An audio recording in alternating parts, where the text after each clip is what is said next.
ஆண்டவராகிய இயேசு கிறிஸ்துவின் இணையற்ற நாமத்தில் இதை பார்த்து கொண்டிருக்கிற ஒவ்வொரு நேயர்களையும் நாங்கள் ஆசீர்வதிக்கிறோம். கர்த்தர் உங்கள் ஒவ்வொருவரையும் காத்து நடத்துவாராக.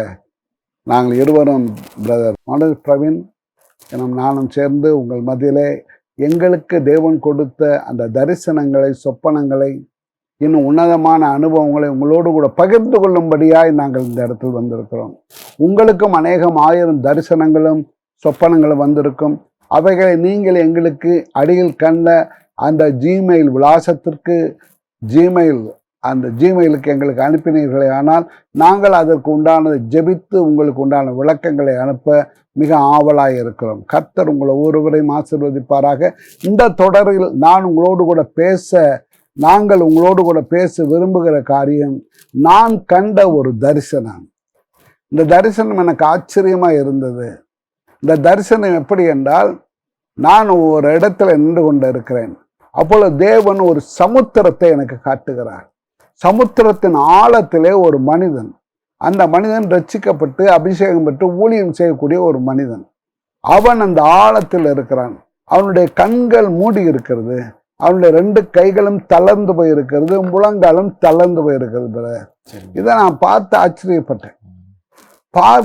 ஆச்சரியப்பட்டு கொண்டிருக்கும் பொழுதே அந்த இடத்துல கொஞ்சம் ஒரு 20 அடி தூரத்துல ஒரு ஆக்டோபஸ், ராட்சச கணவாய் ஒன்று தன்னுடைய கால்களை விரித்து காட்டுகிறது. அப்ப அந்த கால்களை நான் எண்ணினேன். அதற்கு 8 கால்கள் இருந்தது. 8 கால்கள் உண்டான அந்த ஆக்டோபஸ், ராட்சச கணவாய் ஒன்று அவனை நோக்கி நெருங்கி வருகிறது. ஆனால் அவனுக்கு யுத்தம் செய்வதற்கு உண்டான பலன் இல்லை. அவன் சோர்ந்து போனான். ஆனால் தேவனுடைய ஊழியக்காரன், கர்த்தருடைய ஊழியத்தை செய்து வருகிறவன், அநேக 1000 பேருக்கு அவன் உபதேசங்களையும் தெளிவையும் ஜனங்களுக்கு கொடுக்கிற ஒரு மனிதன். அவனுடைய பிரசங்கத்தை கேட்கிற அநேகர் ஆச்சரியப்படுவார்கள். இப்படிப்பட்ட ஒரு பிரசங்கியாரா அப்படின்னு ஆச்சரியப்படுவாங்க பிரதர். அப்படிப்பட்ட ஒரு மனிதனை நான் அங்கே கண்டேன். அந்த ஆக்டோபஸ் அவனை நோக்கி வந்தது. நான் இதை பார்க்கும் பொழுது தேவன் என்னோடு கூட பேசினார். இதுதான் மெரைன் ஸ்பிரிட், சமுத்திர அல்லது தண்ணீரின் ஆவி என்று தேவன் பேசினார். அப்பொழுது நான் தேவ சமூகத்தில் கேட்டேன், ஆண்டவரே இதற்கு வசனம் உண்டா என்று. ஆண்டவர் அந்த வசனத்தை காட்டினார். யோபுவின் புத்தகம் 26ஆம் அதிகாரம் 5வது வசனத்தை நான் வாசிக்க கேட்போமா? ஜலத்தின் கீழ் மடிந்தவர்களுக்கும் அவர்களோட தங்குகிறவர்களுக்கும் தத்தளிப்பு உண்டு. ஜலத்தின் கீழ் மடிந்தவர்கள், என்ன மனிதன் ஆவியில் விழுந்து போனவர்கள், சோர்ந்து போனவர்கள், அசந்து போனவர்கள், பின்மாறி போனவர்கள், இவர்களுக்கு தண்ணீரின் கீழ் என்ன உண்டா? தத்தளிப்பு உண்டு. அப்படின்னா அந்த தண்ணீரின் ஆவி அவங்கள கஷ்டப்படுத்துது, தத்தளிக்க வைக்குது, அவங்களுடைய உள்ளம் கலங்கிக்கிட்டே இருக்கும். நீங்க இதை பார்த்துருப்பீங்களா? தத்தளிக்கிற இருதயம் உள்ளவங்களை பார்த்துருக்கீங்களா? ஆமாங்க, கன்ஃபியூஸ்டா இருப்பாங்க, தெளிவான டிசிஷன் மேக்கிங் அவங்க கிட்ட இருக்காது, முடியாது. ஆமாங்கய்யா, அவங்க பேச்சிலே அது அவங்களுக்கு நமக்கு எவிடெண்டா தெரிஞ்சிருங்கய்யா. அவங்களுடைய தாட் ப்ராசஸ் கிளீனா இல்லை, சரியா இல்லைன்னு தெரிஞ்சிருங்கய்யா. ஒரு டெசிஷன் எடுக்க முடியாது, தத்தளிப்பு. ஆமாங்கய்யா, ஏலிக்கு தத்தளிக்கிற இருதயம் இருந்தது அப்படின்னு வேதத்தில் போட்டிருக்கு. அதே மாதிரி அந்த சமுத்திர ஆவி, மெரைன் ஸ்பிரிட் இருக்கிறவங்களுடைய இருதயம் தத்தளிக்கு. என் அன்பு பிள்ளைகளே, ஒருவேளை இப்படிப்பட்ட தத்தளிக்கிற இருதயம் யாருக்காவது இருந்தால் நீங்கள் நன்றாய் உணர்ந்து கொள்ளுங்கள், அவர்களுக்குள்ளாக மெரைன் ஸ்பிரிட் இருக்கிறது என்று கண்டுகொள்ளுங்கள். இன்னும் சங்கீதம் 74:13 வாசிக்க கேட்போம். தேவரீர் உமது வல்லமையினால் சமுத்திரத்தை 2ஆக பிளந்து ஜலத்தில் உள்ள வலு சர்ப்பங்களின் தலைகளை உடைத்தீர். ஜலத்தில் உண்டான வலு சர்ப்பம் அப்படின்னு தமிழ் பைபிள் போட்டு dragon போட்டிருக்காதுல. You divided the sea by your strength. You broke the heads of the sea serpents in the water. Sea serpents. சமுத்திரத்தில் இருக்கக்கூடிய சர்ப்பங்கள், அதனுடைய தலைகளை உடைத்து போட்டீர். அப்ப சமுத்திரத்துல இப்படிப்பட்ட ஆவிகள் இருக்கு, மெரைன் ஸ்பிரிட் இருக்கு அப்படிங்க. அப்ப சர்ப்பம் உள்ளுக்குள்ள இருக்கு அப்படிங்கிறத ஆண்டவர் இதன் மூலமா காட்டுறார். இன்னும் ஏசாயா 27ஆம் அதிகாரம் 1வது வசனத்தை வாசித்து பாருங்கள். அக்காலத்திலே கர்த்தர் லிவியத்தான் என்னும் நீண்ட பாம்பை, லிவியத்தான் என்னும் கோணலான சர்ப்பத்தையே கடிதும் பெரிதும் பலத்ததுமான தமது பட்டயத்தால் தண்டிப்பார். சமுத்திரத்தில் இருக்கிற வலு சர்ப்பத்தை கொன்று போடுவார். அப்ப சமுத்திரத்தில் வலு சர்ப்பம் இருக்குது, லிபியத்தான் இருக்கிறது அப்படிங்கிறது தான் இதுல இருக்கு. லிபியத்தானுடைய குணாதிசயங்கள் அப்படின்னு எடுத்தா அது ஒரு பெரிய நீண்ட ப்ராசஸா போகும். இதை குறித்து நீங்க இன்னும் அதிகமா அறிஞ்சுக்க விரும்புறீங்களா? சொல்லுங்க. அறிய விரும்பினால் ஒரு காரியத்தை பண்ணுங்க. இந்த மே மாதத்தில் 15, 16, 17, 18, 19 ஆகிய தேதிகளில் பெத்தேல் தீர்க்க தரிசன மையம் காரைக்குடியில் வைத்து நாங்கள் ஒரு பவர் கேம்ப் நடத்துகிறோம். அதில் இதை விளக்கமாக உங்களுக்கு இந்த மெரைன் ஸ்பிரிட் எப்படி வரும், மெரைன் ஸ்பிரிட் என்றால் என்ன, இந்த மெரைன் ஸ்பிரிட் எப்படியெல்லாம் கிரியேட் செய்யும், அவனுடைய குணாதிசயங்கள் என்ன, ஒரு மனிதனுக்குள் வந்தால் அவனுக்கு தலையில் ஏற்படுகிற மாற்றங்கள், சரீரத்தில் ஏற்படுகிற மாற்றங்கள், மனதில் ஏற்படுகிற மாற்றங்கள் எல்லாவற்றையும் சொல்லிக் கொடுத்து அவைகளை எப்படி உடைத்தெறிவது, அவைகளை எப்படி துரத்துவது என்பதையெல்லாம் உங்களுக்கு சொல்லிக் கொடுப்போம். ஆமேன். வருவீங்களா? ஆமேன். என்ன பண்ணுறது எப்படி சமுத்திரத்தில் இருக்கு அப்படிங்கிறத தேவன் சொல்றார்.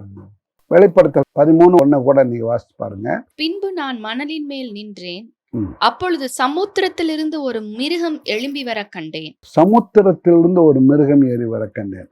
அப்ப சமுத்திரத்தின் ஆவி, இந்த மெரைன் ஸ்பிரிட் ராஜாக்களை, பிரபுக்களை, பிரதானமானவர்களை எப்படி ஆட்கொள்கிறது அப்படிங்கிறது அந்த வசனத்துல, அதுக்கு கீழே உள்ள வசனங்களை வைத்து நீங்கள் தெரிந்து கொள்ளலாம். நான் கண்ட தரிசனம் என்பதிலிருந்து விரிவாக போகும் என்பதனால் நாங்கள் சுருக்கி கொள்ளுகிறோம். அடுத்து பாருங்கள், ஆமோஸ் 9:3 வாசிக்க கேட்போம். அவர்கள் கர்மேலின் கொடுமுடியிலே ஒளித்து கொண்டாலும் அங்கே அவர்களை தேடி பிடிப்பேன். அவர்கள் சமுத்திரத்தின் ஆழத்தில் போய் என் கண்களுக்கு மறைந்து கொண்டாலும் அங்கே அவர்களை கடிக்க பாம்புகளுக்கு கட்டளையிடுவேன். அவர்களை கடிக்க பாம்புகளுக்கு கட்டளை. அப்ப அங்க இருக்கிற சர்ப்பங்கள். யோபு 7:12 கூட அதே காரியத்தை தான் சொல்லுகிறது. தேவரீர் என் மேல் காவல் வைக்கிறதுக்கு நான் சமுத்திரமோ, நான் ஒரு திமிங்கலமோ, இப்படி சொல்லுகிறார். இன்னும் யோபு 41 நீங்க பார்த்தா, யோபு 41:1 பார்க்கும்போது லிபியத்தான் அப்படிங்கிற ஒரு ஸ்பிரிட், அது மெரைன் ஸ்பிரிட் லிபியத்தான், அதனுடைய குணாதிசயங்களை குறித்து தேவன் சொல்லுகிறார். அதே போல யோபு 40:15 பார்த்தா பிஹிமோத் அப்படின்னு ஒரு ஸ்பிரிட், அதுவும் கடல்ல இருக்கக்கூடிய இந்த மெரைன் ஸ்பிரிட். இது ஒன்னொன்னுக்கும் ஒவ்வொரு விதமான கேரக்டர் இருக்குது. ஒரு மனுஷனுக்குள்ள வரும்போது இது என்ன செய்யும் அப்படிங்கிற குறித்து மிக தெளிவானது இருக்கு. இது எப்படி இருக்கு. அடுத்த மெர்மைடு அப்படின்னு கடல் கண்ணி நீங்க பார்த்துருக்கீங்களா? சமுத்திரத்துல மெரைன் ஸ்பிரிட் இது எப்படி இருக்கும்னா, மேல பூரா ஒரு மனுஷி, ஒரு பெண்ணை போல இருக்கும், கீழே மீன் மாதிரி இருக்கும். இது மெர்மைடு அல்லது மெர்மேன் அப்படின்னு சொல்றாங்க. இது சமுத்திர ஆவி. இதே போல இன்னும் நிறைய மெரைன் ஸ்பிரிட் இருக்கு. ஒவ்வொரு ஆவிகளா நம்ம சொன்னா நமக்கு நேரம் ஆகிடும். ஸோ நான் கண்ட தரிசனத்துல ஆக்டோபஸ் அப்படிங்கிற ஒன்ன மாத்திரை எடுத்து வச்சு நம்ம பேசுவோம். இது ஆவிக்குரிய மண்டலத்துல ரலம். அதுல இது மிகப்பெரிய வேலைகளை இது செய்யும். இது என்ன செய்தது அப்படிங்கிறத நான் கண்ணால பார்த்ததை உங்களுக்கு இந்த இடத்துல நான் விளக்கி சொல்றேன். நான் பார்த்த தரிசனத்தை சொல்றேன். அந்த மெரைன் ஸ்பிரிட் ஆக்டோபஸ் நெருங்கி அந்த மனுஷனை நோக்கி வந்தது. அந்த மனுஷனால ஒன்றும் பண்ண முடியாத அளவுக்கு he was so weary, ரொம்ப பலவீனப்பட்டு போயிருந்தான், ஆவியில சோர்ந்து போயிட்டான். ஆனா வெளியில பார்த்து பிரசங்கம் பண்ற எல்லாரையும் பார்த்து நம்ம நம்பிட முடியாது. இவர்களுக்குள் இன்னும் ஆவி இருக்கிறது அப்படிங்கிறத நம்ம ஆவிகளை பகுத்தறிவு வரம் இருந்துச்சுன்னா நம்ம கண்டுக்கலாம். இந்த ஆவி முதல்ல வந்த உடனே என்ன செஞ்சுன்னா, ஒரு கால் அப்படி நீட்டிச்சுட்டு நான் பார்த்துக்கிட்டே இருக்கும்போது அப்படியே அவனுடைய கண்ணை அடைச்சிச்சு. ஸோ அவனுடைய தரிசன பார்வை இருக்குல்ல, ஒரு மனுஷனுக்கு தரிசன பார்வை ரொம்ப முக்கியம். அவனுடைய கண்கள் முக்கியம். ஆண்டவர் சொல்றாரு, உன் கண் உனக்கு ரொம்ப முக்கியம் அப்படிங்கிறது. உன் கண்கள் பிரகாசமா இருக்கணும் அப்படிங்கிறார். மத்திய 5 நீங்க பார்த்தீங்கன்னா அதுல போட்டிருக்கு, உன் கண்ணே இருண்டு போனால் அந்த இருள் எவ்வளவா இருக்கும் அப்படிங்கிறார். நீங்க கண்ணை குறித்து என்ன நினைக்கிறீங்க? ஆவிக்குரிய கண்களை குறித்து? ஆவிக்குரிய கண்கள் நமக்கு தெளிவா இருந்தாதான் நம்ம தேவனுடைய காரியங்களை பார்க்க முடியும். ஈவன் பைபிள் வாசிக்கும் போதும் ஆவிக்குரிய கண்கள் ரொம்ப முக்கியங்க ஐயா. ஏன்னா ஆவிக்குரிய கண்கள் திறந்து இருக்கும்போது வேதத்தினுடைய ஆழங்களை நமக்கு ஆவியானவர் சொல்லிக் கொடுக்கும்போது நம்மளால பார்க்க முடியுங்க ஐயா. ஊடுருவி பார்க்க முடியும். ஆமாங்க ஐயா. ஆவிக்குரிய கண்கள்ல லேசா திறக்கிற ஒரு அனுபவம், அடுத்து நார்மலா திறக்கிற ஒரு அனுபவம், அடுத்து அந்த அவருடைய ஆவிக்குரிய கண்களே பலன் பெற்று நீண்ட தரிசனங்களை பார்க்கிற ஒரு அனுபவம். அப்படி பல அனுபவங்கள் இருக்கு. இந்த அனுபவங்களை குறித்து நம்ம பேசலாம். ஆக இவனுடைய கண்ணை மறைச்சிருச்சு. கண் தரிசனம், தேவன் கொடுக்கிற ஒரு தரிசனம், ஒரு வெளிப்பாடு. 1 சாமுவேல் 16 12வது வசனத்தை நம்ம வாசிக்கப்போமா? ஆள் அனுப்பி அவனை அழைப்பித்தான். அவன் சிவந்த மேனியும் அழகிய கண்களும் நல்ல ரூபமும் உள்ளவனாயிருந்தான். அழகிய கண்கள் அப்படின்னா தரிசனமுள்ள கண்கள். அழகிய கண்கள் அப்படின்னா நல்ல தேவனுக்கு பிரியமான தரிசனங்களை பார்க்கிற ஒரு கண்கள். இன்றைக்கு மாம்சமான யாவரின் மேலும் தேவன் இந்த கடைசி காலத்தோடு தரிசனத்தின் ஆவியை ஊற்றுகிறார். எல்லாரும் தரிசனம் பார்க்கலாம். ஆக முதல்ல அவனுடைய கண்ணை அந்த ஒரு கையை வச்சு ஒரு காலை வச்சு அப்படி அடைக்கு. அப்போ அவனுடைய தரிசனம் போச்சு. ஒரு ஊழியக்காரனுக்கு தரிசனம் மிக அவசியம், லக்கு மிக அவசியம். அந்த தரிசனம் இல்லாட்டா, தரிசனம் இல்லாத இடத்துல ஜனங்கள் சீர்கட்டு போவார்ல. நமக்கு தரிசனம் இல்லாம ஓட முடியாதுல்ல. பவுல் சொல்றாரு, நிச்சயம் இல்லாதவனாக நான் ஓடேன் அப்படிங்கிறப்ப we have a goal. நமக்கு ஒரு தரிசனம் உண்டு, நமக்கு ஒரு இலக்கு உண்டு, நமக்கு ஒரு டார்கெட் உண்டு. அதை நோக்கித்தான் போறோம். அதுக்கு காரணம் நம்முடைய தரிசன கண்டு இல்லையா பிரதர்? தரிசனம். அப்ப முதல்ல மெரைன் ஸ்பிரிட்டினுடைய ஒர்க் என்னன்னா, ஆவிக்குரிய மண்டலத்தை காண முடியாதபடிக்கு அந்த கண்ணை அப்படி அடைச்சிடும். அடைக்கும் போது என்ன நடக்குது அப்படின்னா, நீங்க ஆதியாகமம் 3ஆம் அதிகாரத்துக்கு வந்தீங்கன்னா அங்க என்ன செய்யுது, சாத்தான் ஏவாளுடைய கண்ணை அடைச்சிருச்சு. என்ன கண்ணை அடைச்சிருச்சுன்னா, அவங்களுடைய ஆவிக்குரிய தரிசனம் பார்க்கக்கூடிய கண்கள் அடைக்கப்பட்டு அவங்க உலகத்துக்குரிய அசுத்தமான இருளுள்ள கண்கள் திறக்கப்பட்டு அவருடைய நிர்வாணத்தை அறிந்தார். அவருடைய கண்கள் அடைக்கப்பட்டது. இதே மாதிரி என் அன்பு பிள்ளைகளே கவனமா இருங்க. பிரைன் ஸ்பிரிட் அப்படிங்கிறது பொல்லாதாகும். விசேஷமா ஆவிக்குரிய மண்டலத்துல நீங்க வான மண்டலத்துக்கு போனீங்கன்னா, வான மண்டலத்தில் 3 பிரதானமான ஆவிகளை நீங்க பார்க்கலாம். 1 துரைத்தனங்கள், பிரின்சிபாலிட்டிஸ். 2வது அதிகாரங்கள், அத்தாரிட்டிஸ். 3வது வான மண்டலத்தின் பொல்லாத ஆவிகள், த ஸ்பிரிட் ஆஃப் ஹெவன்லிஸ். இந்த 3 ஸ்ட்ராங் ஸ்பிரிட்டை நீங்க மேல பார்க்கலாம். அது மரணத்தின் ஆவி, அந்தி கிறிஸ்துவின் ஆவி, எசபேலின் ஆவி. அப்படி நீங்க மேல பார்க்கலாம். ஆவிக்குரிய மண்டலத்துக்கு உங்களை ஆண்டவர் கொண்டு போனார்னா, அந்த ஆவிக்குரிய மண்டலத்துல ஃபர்ஸ்ட் ஹெவன். அந்த ஃபர்ஸ்ட் ஹெவன்ல நீங்க பார்க்கலாம். இந்த ஆவிக்குரிய மண்டலத்துல இதை நீங்க பார்க்கலாம். என் அன்பு பிள்ளைகளே, இப்படிப்பட்ட அனுபவம் உங்களுக்கு வேண்டும் என்று நாங்கள் மிகவும் ஆவலோடு இந்த காரியத்தை உங்கள் மத்தியிலே பிரசங்கிக்கிறோம். 2வது அதனுடைய அவன் அந்த கண்ணை கட்ட அவன் பேசாம இருந்தான். 2வது காலை வச்சு அவனுடைய வாயை பொத்துது அப்படின்னா, தேவனுடைய வார்த்தை அவன் பேசாம கட்டுக்கதைகளை பேச ஆரம்பிக்க. போல் சொல்லாரு பாருங்க, வீணான கட்டுக்கதைகளை நீ பேசாதபடிக்கு கவனமாயிரு அப்படிங்கிறாரு. வேத எழுத்துக்களை நீ சிறு வயது முதல் அறிந்து கொண்டவன் என்பதை அறிந்து கவனமாயிரு. எதை எடுத்தாலுமே உங்களுக்கு வேதத்துல ஆதாரம் இருக்கும். அப்படித்தான் நம்ம வேதத்துல நிச்சயமா ஆதாரம் இருக்கணும். அப்ப இந்த இடத்துல பார்க்கும்போது 2வது வாயை கட்டிடுச்சுன்னா வெளிப்பாடுகள். நீங்க என்ன வேதம் சொல்லுது, நீ அவருடைய வாயாய் இருப்பாய். You are the mouthpiece of the Lord. தேவனுடைய வாய். அப்ப வாயை கட்டிடுச்சு. ஆனா அவங்க பிரசங்கம் பண்றாங்க. இன்னைக்கு அநேகரை பாருங்களேன், அநேக தேவ ஊழி, பரிசுத்தமான தேவ ஊழியர்கள் உண்டு. ஆனா இப்படிப்பட்ட அசுத்த ஆவிகள் அவங்களை ஆட்கொள்ளப்பட்டவர்களும் உண்டு தானே. அப்படி நீங்கள் பார்த்துருக்கல யாரையாவது வரல? நிறைய இப்போ நம்ம யூடியூப் ஃபேஸ்புக் எல்லாம் வந்துச்சு இல்லைங்கய்யா, அதை நம்ம ஸ்க்ரோல் பண்ணும்போதே நிறைய நம்ம பார்க்குறோங்கய்யா. பார்க்குறீங்க? அவங்க பிரசங்கம் பண்ணுவாங்க, அதில் வசனங்கள் இருக்காது, நிறைய கதைகள் இருக்கும். நம்ம அதை கேட்கும்போதே நமக்கு தெரியும், ஆவியில் உணர்த்தப்படுவோம், இது முரணா இருக்கு, வசனத்துக்கு ஒத்ததா இல்லை அப்படின்றது நம்மளால டிசைன் பண்ணிக்கிற முடியுங்கய்யா. நிறைய இப்போ வந்துருச்சுங்க, நிறைய இருக்கு. ரெண்டாவது அவங்க சொல்ற தீர்க்கதரிசனங்களும் நடக்காது. அதை வச்சு நம்மளை அவங்கள ஐடென்டிஃபை பண்ணிக்கலாம்.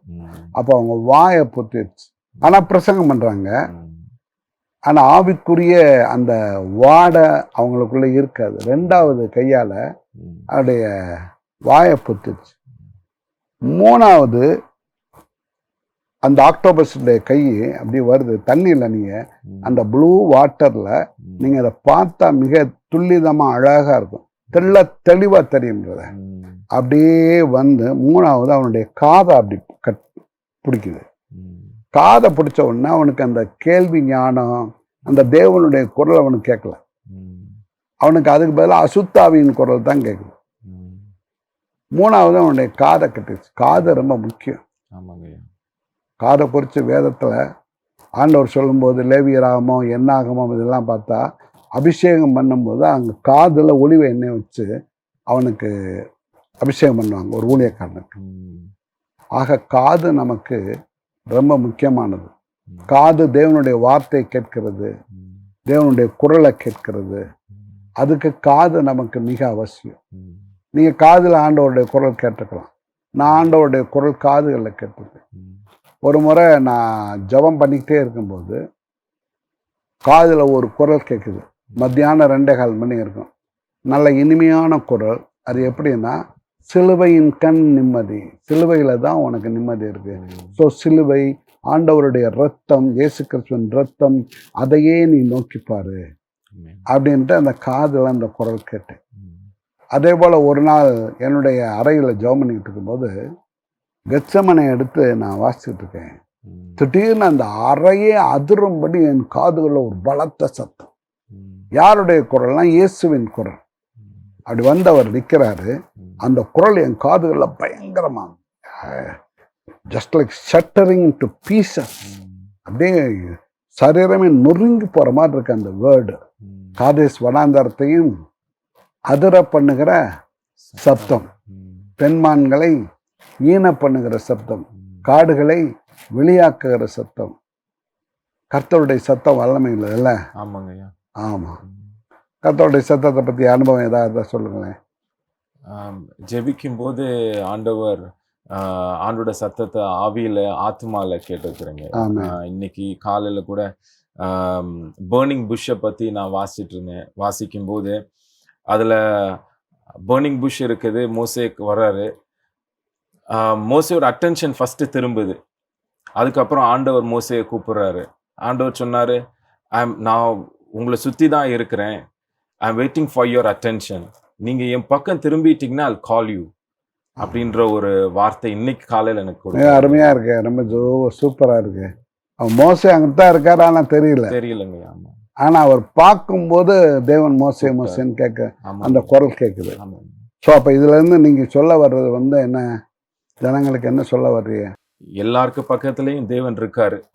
All he requires is an attention. தேவனை திரும்பி பார்த்துட்டா போதும், அவர் கூப்பிட்டுருவாருங்க, பேசுவார். ஆமாங்க.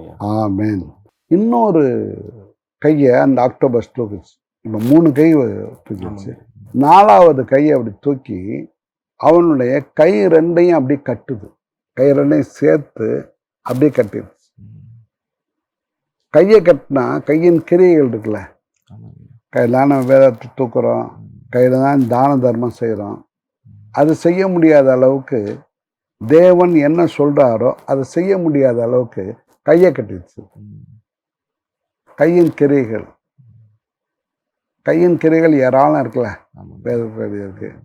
கையின் கிரைகள், அவனால் கையில் தசமபாகம் கொடுக்க முடியல, காணிக்க கொடுக்க முடியல. தசமபாகம் கொடுக்கணும் அப்படின்னாலே அவனுக்குள்ள ஒரு எண்ணம் வரும், எதுக்கு கொடுக்கணும், இதை ஏழைகளுக்கு கொடுப்போமே, இதை அவருக்கு கொடுப்போமே, இவருக்கு கொடுப்போமே அப்படிங்கிற எண்ணம் வந்துடுது. ஸோ அவனுடைய கை கட்டப்பட்டது. கை வந்து எதுக்கு அப்படின்னா தேவனுடைய வசனத்தை வச்சு யுத்தம் பண்ணுறதுக்காக கை பயன்படும். ஒரு கையில் கேடயம், இன்னொரு கையில் பட்டயம். அப்போ 2 கையும் ரொம்ப இம்பார்ட்டன்ட். கேடயம் அப்படிங்கிறது எது? விசுவாசத்தை குறிக்குல்ல. அப்போ அவனுடைய விசுவாசம் அவனை விட்டு போயிடுச்சு. 2வது பட்டயம் அப்படிங்கிறது தேவ வார்த்தை, அதுவும் போயிடுச்சு. அப்போ 2ம் போக கட்டிட்டான். விசுவாசமும் போச்சு, தேவனுடைய வார்த்தையும் போச்சு. நண்பு பிள்ளைகளே, இந்த மெரைன் ஸ்பிரிட், இந்த சமுத்திர ஆவி என்ன செய்யும் அப்படின்னா, ஆவிக்குரிய மண்டலத்தில் உங்களுடைய விசுவாசத்தை அப்படியே அவித்து போடும். விசுவாசத்தை அப்படியே அவித்து போடும். தேமாய் பிரபஞ்சத்தின் மேல் ஆசை வைத்து என்னை விட்டு விலகி தெசலோனிக்கே பட்டணத்துக்கு போயிட்டான். அப்போ இதுக்கெல்லாம் காரணம் என்ன அப்படின்னா, கைகள் கட்டப்படுறது. அடுத்து பட்டயம், தேவனுடைய வார்த்தை எடுத்து சொல்ல முடியாது. அப்புறம் அடுத்த அவனுடைய காலு, இப்போ 4 காலை வச்சு கட்டிடுச்சு. ஒன்று கண்ணை கட்டிடுச்சு, இன்னொன்று காதை கட்டிடுச்சு, இன்னொன்று வாயை கட்டிடுச்சு, இன்னொன்று கையையும் கட்டிடுச்சு. இப்போ இந்த மனுஷனால் ஏதாவது செய்ய முடியுமா?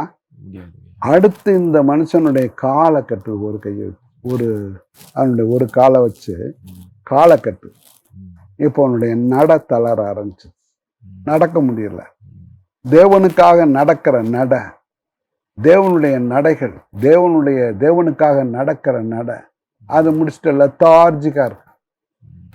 இது ஐடியலாக உட்கார வச்சோம் வீட்டில். நான் போய் ஊழியம் செய்வேன், நாளைக்கு பார்த்துக்கிறோமே, என்ன மாதம் வச்சு. இப்போ நீங்கள் வேலையெல்லாம் விட்டுட்டு ஆவலாக வந்திருக்கீங்க. காரணம் என்ன? You delivered from all the demons. அது எதுவும் உங்களை நெருங்கலை, அதனால் வேகமாக தேவனுக்காக வந்திருக்கீங்க. ஏன் நானும் வந்திருக்கிறேன். ஆக அநேகர் இன்றைக்கு லெத்தார்ஜிக்கா, ஐடியலாக அப்படியே லேசியாக உட்கார்ந்துருக்கிறது காரணம் என்ன? தேவனுக்காக அவங்களால செய்ய முடியலை. நீங்கள் 2 சாமுவேல் புத்தகத்தை பார்த்தா அங்கே 2 பேர் தாவீதை சீயோன் கோட்டையை பிடிக்க விடாமல் தடுப்பார்கள் அப்படின்னு போட்டிருக்கிறத நீங்கள் பார்க்கலாம். தேசத்திலே குடியிருக்கிற எபூசியர் மேல் யுத்தம் பண்ண ராஜாவானவன் தன் மனுஷரோட கூட எருசலேமுக்கு போனான். அவர்கள் இதிலே பிரவேசிக்க தாவீதினால் கூடாது என்று எண்ணி தாவீதை நோக்கி, நீ இதற்குள் பிரவேசிப்பதில்லை, குருடரும் சப்பானிகளும் உன்னை தடுப்பார்கள் என்று சொன்னார்கள். ஆனாலும் தாவீது சீயோன் கோட்டையை பிடித்தான், அது தாவீதின் நகரமாயிற்று. குருடரும் சப்பானிகளும் உன்னை தடுப்பார்கள், மெரைன் ஸ்பிரிட் உன்னை தடுக்கும்னு அர்த்தம். மெரைன் ஸ்பிரிட் அது குருடாக்கிறது, சப்பானி ஆக்கிறது. அதான பார்க்குறோம், காலை கட்டிடுச்சு. அப்போ குருடரும் சப்பானிகளும் உன்னை தடுப்பாருன்னா, நீங்களும் நானும் சீயோன் கோட்டையை பிடிக்கிற அளவுக்கு, அங்கே போகிற அளவுக்கு நம்ம வேகமாக போயிட்டுருக்கோம். ஆனால் இந்த மெரைன் ஸ்பிரிட் தடுக்குது. நம்ம கண்ணை பிளைண்டாக்கி, காலை நடக்க விடாத அப்படி சப்பானியாக்கி தடுக்குது. அப்போ இது அதனுடைய 5வது கால். 6வது கால் பாருங்க. அடுத்து நான் பார்த்துட்டே இருக்கேன், ஒரு கால் இப்போ 5 காலை வச்சு கட்டிடுச்சு. அடுத்து 6வது காலில் என்ன செய்யுதுன்னா, இடுப்பு அப்படி கட்டுது. நான் பார்த்து இடுப்பை ஏன் கட்டுது அப்படின்னா, இடுப்பு தான் பலன். மேலே உள்ளதுக்கும் கீழே உள்ளதுக்கும், நம்முடைய சரீரத்தை மேற்பகுதிக்கும் கீழ்ப்பகுதிக்கும் நமக்கு ஸ்ட்ரென்த்தாக இருக்கிறது இடுப்பு தானே. இடுப்பு ஒடிஞ்சு போச்சுன்னா நம்மளால் நடக்க முடியாதுல்ல. ஆக இடுப்பு அப்படி முறுக்குது. அது முறுக்க பார்க்கும்போது இடுப்பில் உள்ள எலும்புலாம் நொறுங்கிரும் போல இருந்துச்சு. மெரைன் ஸ்பிரிட் அவ்வளோ பொல்லாது, சமுத்திர ஆவி. இடுப்பு அப்படிங்கிறது பலன். அதனால ஆண்டவர் சொன்னார், இடைக்கச்சையை கட்டிக்கொள். சத்தியமாகிய இடைக்கச்சை அப்படின்னு வேதத்தில் இருக்கு. அப்போ அந்த இடைக்கச்சை அப்படிங்கிறது தேவன் மிக முக்கியமாக கொடுத்துருக்காரு. நீங்கள் சவுலுடைய குமாரன் யோனத்தானுடைய குமாரன் மோவிபாசெத். இவன் லோதேபார் அப்படிங்கிற இடத்துல இருந்தான். அவன் 2 கால்களும் முடமானவன். காரணம் என்ன? அவனுடைய இடுப்பு ஒடிஞ்சு போச்சு. அதனால 2 காலம் என்ன செய்து அவனுக்கு முடமாயிடுச்சு. அது காரணம் என்ன? Marine spirit. என் அன்பு பிள்ளைகளே, உங்களுடைய இடுப்பு பலனாக இருக்க வேண்டும். இடுப்பு அப்படின்னா சத்தியம் அப்படிங்கிற இடைக்கச்சை உங்களுக்கு இடுப்புக்கு பலனாக இருக்கும். அந்த சத்தியத்தை அறிய முடியாதபடிக்கு பொய்யை விசுவாசிக்கத்தக்கதாக தேவனே பெரிய கேட்டு அனுப்பும்படியாக இந்த மெரைன் ஸ்பிரிட் செய்தது. ஆக அப்படி இல்லாதபடிக்கு பார்த்து கொள்ளுங்கள். இதை என் கண்ணால் ஆவிக்குரிய கண் கொண்டு நான் பார்த்தேன் அப்படிங்கிறதுக்கு தேவன் சாட்சியாக இருக்கிறார். ஆமென். அடுத்து 7வது கை அவனுடைய வயிற்றை சுத்துச்சு. வயிறை சுத்திருச்சுன்னா உங்களால ப்ரீத் பண்ண முடியாதுன்னு நினைக்கிறேன் இல்ல. வயிறு இருக்க இருக்க இருக்க இருக்க நமக்கு மேல உள்ள லங்ஸ்லாம் ப்ரீத் பண்ண முடியாத அளவுக்கு அந்த வயிற்றை இருக்கு. வயிற்றை இருக்குன உடனே அவங்களால ஒண்ணுமே செய்ய முடியல. ஸோ வயிறு அப்படிங்கிறது மிக முக்கியமான ஒரு பகுதி. அடுத்து 8வது கால்னால என்ன செஞ்சுச்சு அப்படின்னா அவனுடைய கழுத்தை சுத்துச்சு. 8வது காலில் கழுத்தை சுத்தியாச்சுன்னா மூச்சு விட முடியல. கழுத்து அப்படிங்கிறது என்னன்னா பிரீத்திங்க்கு மிக முக்கியமான இடம் தானே. அப்ப பிரீத்திங் அப்படிங்கிறது ஜபம். இடைவிடாமல் ஜபம் பண்ணுங்கள் அப்படின்னு ஆண்டவர் சொல்றாரு இல்லையா. இடைவிடாமல் ஜபம் பண்ணோம்னா எப்பவுமே ஸ்தோத்திரம் பண்ணிட்டு மூச்சு எப்படி நம்ம விடுறோமோ அதே போல நமக்கு ஜபம் மிக மிக அவசியம். அந்த ஜபத்தை அப்படியே அது தூக்கிடும்.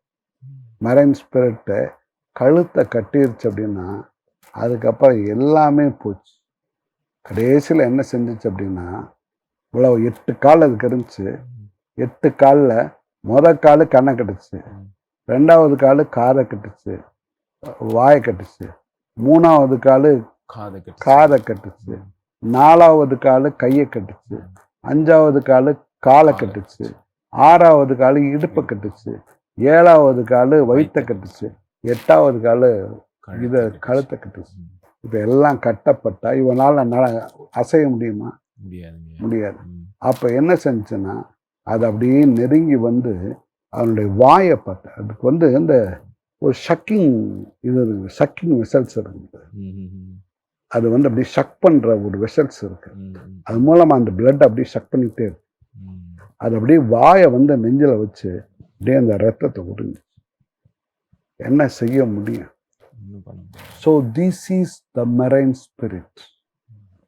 அதில் மெரைன் ஸ்பிரிட்ல ஒரு ஸ்மால் டாட் உங்களுக்கு சொல்லியிருக்கு. Lot of marine spirits are there. ஆச்சரியமா இருக்கு. ஆரம்ப காலத்துல நான் ஜெபிக்கும் போது கடல் தண்ணி கண்ணாடி போல இருக்கு பிரதர். அதுல நீண்ட கிட்டத்தட்ட 1000 அடி நீளமுள்ள ஒரு பாம்பு உள்ள இருந்து வருது. ஆண்டவர் எனக்கு அது கண்ணாடியே கட்டும். அப்போ ஒரு வாலிபன் அதை நோக்கி உள்ள போறான் தெரியாம. அது பிடிக்கிறதுக்கு வருது. நான் வேகமா போன உடனே அந்த பாம்பு திரும்பி போயிடுச்சு. இப்படி ஒரு சமுத்திர ஆவி இன்னும் நிறைய இருக்குன்ற சமுத்திர ஆவியெல்லாம் உங்களுக்கு நல்லா நிறைய தெரியும். பிகிமோத், லிவியதான், ராகாபு, இப்படி பல விதமானது இருக்கு. இந்த வலுசர்ப்பம், டிராகன், முதலை, இப்படிப்பட்ட நிறைய காரியங்கள் இருக்கு. ஆனாலும் இப்படி 8 கால்களை உடைய ஆக்டோபஸ். அப்ப இந்த 8 கால்கள் அப்படிங்கிறது எதை குறிக்கும் அப்படின்னா நீங்க வேதத்தை எடுத்து பார்த்தீங்கன்னா மத்தேயு 12:43 வாசிக்க கேட்போம். அசுத்த ஆவி ஒரு மனுஷனை விட்டு புறப்படும் போது வறண்ட இடங்களில் அலைந்து இளைப்பாறுதல் தேடியும் கண்டடையாமல் நான் விட்டு வந்த என் வீட்டுக்கு திரும்ப போவேன் என்று சொல்லி அங்கே அந்த வீடு வெறுமையாகவும் பெருக்கி சோடிக்கப்பட்டதாகவும் இருக்க கண்டு திரும்பி போய் தன்னிலும் பொல்லாத வேறு 7 ஆவிகளை தன்னோடே கூட்டிக் கொண்டு உட்புகுந்து அங்கே குடியிருக்கும். அப்பொழுது அந்த மனுஷனுடைய முன்னிலைமையிலும் அவன் பின்னிலைமை அதிகேடுள்ளதாயிருக்கும். அப்படியே அந்த பொல்லாத சந்ததியாருக்கும் சம்பவிக்கும் என்றார். அப்படியே இந்த பொல்லாத சந்ததியாருக்கும் சம்பவிக்கும். அப்ப முதல்ல ஒரு ஆவி போயிட்டு திருப்பி மேலும் பொல்லாத 7 ஆவிகளை கூட்டிட்டு உள்ள பிரவேசிச்சு. அப்ப 7 1 8. இதுக்கு எத்தனை கால்? 8 கால். அப்ப 8 விதமான ஆவிகள் ஒரு பின்மாற்றக்காரனை பிடிக்கும். ஆகவே அன்பு பிள்ளைகளை இதை வைத்து உங்களுக்கு தேவன் சொல்லுகிற காரியம் என்னவென்றால் இந்த மெரைன் ஸ்பிரிட் அப்படிங்கிறது மிகவும் பயங்கரமான ஒரு கொடிய மனுஷனை கொல்லக்கூடிய கொடிய பாம்பு, நச்சு பாம்பு. ஆக இதற்கு தப்பித்து கொள்ளும்படியாக ஒருவேளை இப்படிப்பட்ட கிரியில் உங்களிடத்துல காணப்பட்டா இப்ப நாங்க ஜெபிக்க போறோம். கண்டிப்பா என்ன செய்ய போறீங்க? நீங்க விடுதலையாக போகிறீர்கள். எப்படிப்பட்ட மெரைன் ஸ்பிரிட் உங்களுக்குள்ள இருந்தா, லிவியத்தானா இருக்கலாம், பிகிமோத்தா இருக்கலாம், ராகாபா இருக்கலாம், மெர்மைடு கடற்கன்னியா இருக்கலாம், அல்லது இதே போல் ஆக்டோபஸா இருக்கலாம், அல்லது வேறு ஏதோ ஒரு மெரைன் ஸ்பிரிட் உங்களை தாக்கி இருந்தால், ஒருவேளை நீங்கள் ஊழியர்களாக இருக்கலாம், விசுவாசிகளாக இருக்கலாம், அல்ல யாராயும் இருக்கலாம். நாங்கள் இப்பொழுது ஜெபிக்க போகிறோம். கர்த்தர் உங்களை இந்த ஆவியினிடத்திலிருந்து விடுதலை பண்ண போகிறார். ஆமென். இந்த விடுதலைக்கு 4 காரியம் மிக முக்கியம். இயேசு கிறிஸ்துவின் இரத்தம், the blood of Jesus will give you the victory. உங்களுக்கு ஜெயத்தை தருகிறது. ஆமென். ஆட்டுக்குட்டியானுடைய இரத்தத்தினாலே அவனை ஜெயித்தார். 2வது இயேசுவின் நாமம், என் நாமத்தினாலே நீங்கள் பிசாசுகளை துரத்துவீர்கள். 3வது பரிசுத்த ஆவியானவர். கர்த்தருடைய ஆவியானவர் எங்க இருக்கிறாரோ அங்கே விடுதலை உண்டு. 4வது தேவ வசனம். இயேசு தேவ வசனத்தை கொண்டு பிசாசை துரத்தினார். ஆக இந்த 4 காரியத்தையும் இப்ப நீங்க சொல்லிக்கிட்டே இருங்க. நாங்க உங்களுக்காக ஜெபிக்க போறோம். கர்த்தர் விடுதலை கொடுப்பார், யாரா இருந்தாலும் சரி. We are going to pray for you. Whoever you may be, God will definitely give you the deliverance from the marine demon. Amen. நம்முடைய அன்பு பிரதர் மனோஜ் இப்பொழுது ஆங்கிலத்தில் உங்களுக்காக ஜெபிப்பார். இந்த மெரைன் டீமனை விரட்டி துரத்தும்படியாக, இயேசு கிறிஸ்துவின் நாமம் துரத்தும்படியாக இப்பொழுது ஜெபிக்க போகிறார். நீங்கள் முழங்கால் படிக்கிட்டு ஆயத்தப்படுங்க. Dear Lord Jesus, Lord, we thank you for this wonderful time, oh Jesus. Amen. Lord, you have gathered us in one accord in your presence, oh Lord. Lord, thank you for your holy presence, oh Jesus. Lord, we know you are the God who created heaven and the earth, oh Father.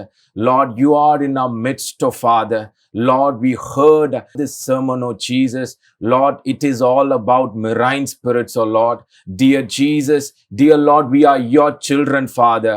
Lord, these spirits have got no claim over us, oh Lord. Amen. Lord, we give our spirit, soul and our body into your hand, oh Lord. Lord, we come against in your name. Yes. Lord, we come against, we cast Yes, away Lord. every marine spirits in your name, oh Lord. Amen. Lord, we speak your blood into every viewers here, oh Lord.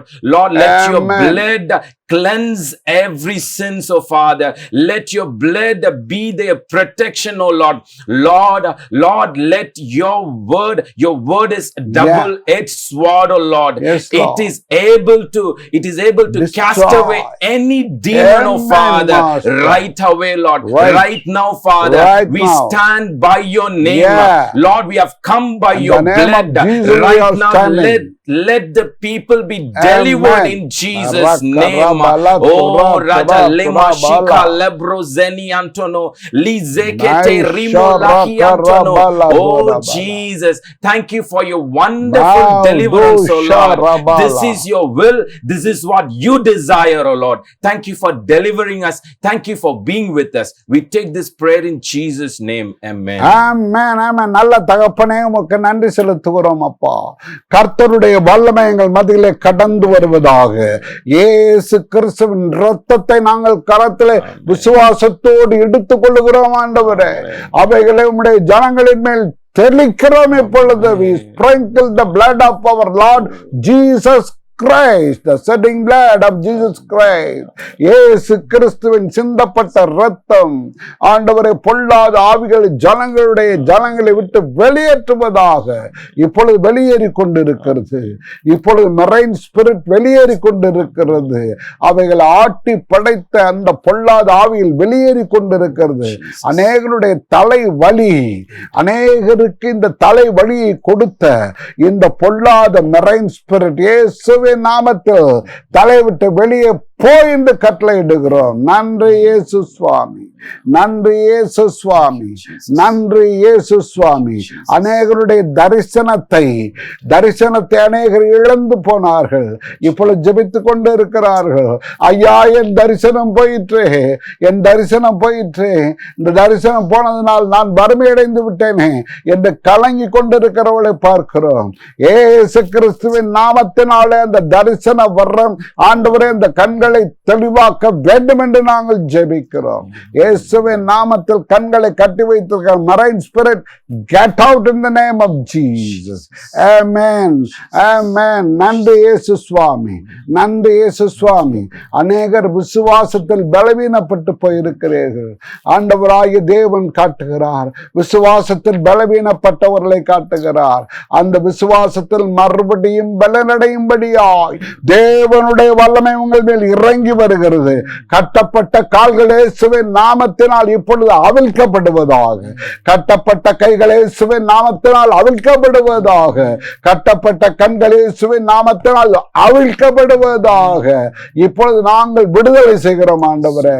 We deliver these people in the name of Jesus of Nazareth, Master. நன்றி இயேசு சுவாமி, நன்றி இயேசு சுவாமி, நன்றி இயேசு சுவாமி. மேரா காலபா ரபா லது Rebecca ரபா ஷமா ரத்து ரத்து ரத்து ரபா லபா ரபா லது ரபா லபா ரபா லபா. இதோ என் ஆவியிலே நான் பார்க்கிறேன், ஒரு சிலர் செய்வினைகளினால், பில்லிசூனிய கட்டுக்களினால் இந்த மெரைன் ஸ்பிரிட்டை ஒரு சிலருக்கு அவிழ்த்து விட்டிருக்கிறார்கள். ஒரு சிலரை இதோ பார்க்கிறேன், இதோ இந்த மனதை கட்டுப்படுத்துகிற பில்லிசூனிய ஆவியை ஒரு சிலர் செய்வினையினால் அவிழ்த்து விட்டிருக்கிறார்கள். இயேசு கிறிஸ்துவின் நாமத்தினால அந்த மனதை கட்டுப்படுத்துகிற பொல்லாத ஆவிகளை சபித்து அப்புறப்படுத்துகிறேன் ஆண்டவரே. நன்றி இயேசு சுவாமி, நன்றி இயேசு சுவாமி, நன்றி இயேசு சுவாமி, நன்றி இயேசு சுவாமி, நன்றி இயேசு சுவாமி. நன்றி அப்பா, நன்றி அப்பா. பாலா காரா பாலா தோர பேதி காரா பாலா தோர. ஆசீர்வதியும், ஆசீர்வதியும், காத்து வழி நடத்து. இயேசு கிறிஸ்து எனும் நாமத்தில் வேண்டிக் கொள்கிறோம் எங்கள் அருமை பிதாவே. ஆமேன், ஆமேன். இது உங்களுக்கு அதிக பிரயோஜனமாக இருந்திருக்கும் என்று நாங்கள் விசுவாசிக்கிறோம். நான் கண்ட தரிசனம் என்ற இந்த தொடர் உங்களுக்கு அதிக பிரயோஜனமாக இருந்திருக்கும் என்று நாங்கள் நம்புகிறோம். நீங்கள் அதன் மூலமாய் பயன்பெற்றிருந்தால் அடியில் கண்ட இந்த அலைபேசி எண்ணுக்கு அல்லது ஜிமெயில் விலாசத்திற்கு எங்களோடு கூட தொடர்பு கொள்ளுங்கள். நாங்கள் உங்களுக்காக ஜெபிக்க ஆவலாக இருக்கிறோம். அடுத்த தொடரில் உங்களை சந்திக்கும் வரைக்கும் உங்களிடத்திலிருந்து விடைபெற்றுக் கொள்கிறோம்.